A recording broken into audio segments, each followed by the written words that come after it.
السلام علیکم ګرانو مینوالو، زه یم نیلو او د خیر سره شکر الحمدلله. زه په خپل کور کې د خپلې فیملۍ سره یم، هغه خوشحاله یم.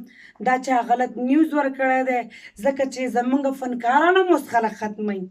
نو زه وایم چې د یو بل سره موږ یو ځای شو، یو موټی شو د خیره انشاءالله. دا مې وروڼه دي، زه د خیره روغ رموټه یم، شکر الحمدلله. دا مې د خیر سره ټوله فیملي ما سره کمره کې ناسته ده، نه کرونا شته نه اسم نشته. او امید ستاسو هم لرم چې تاسو به د یو بل هم خیال ساتئ او زما لپاره به دا دعا کوئ چې څوک بیا په ما باندې الزام دا ونه لګوي، ځکه چې د خلکو ډېر غلط ذهنونه دي، غلط سوچ لري. او دا زما امي ده، زما امي مې یاده کړې ده. خلک وایي چې زما مور هم په دې بیمارۍ ده، زما مور هم شکر الحمدلله دا زه روغه یم د خیره سره. دا خلک هسې فضول خبرې کوي، هغه که بیماري وي د الله له طرفه انسانان خو نشي ډېره کولی، خو چې نه وي نو خلک ولې سوځي؟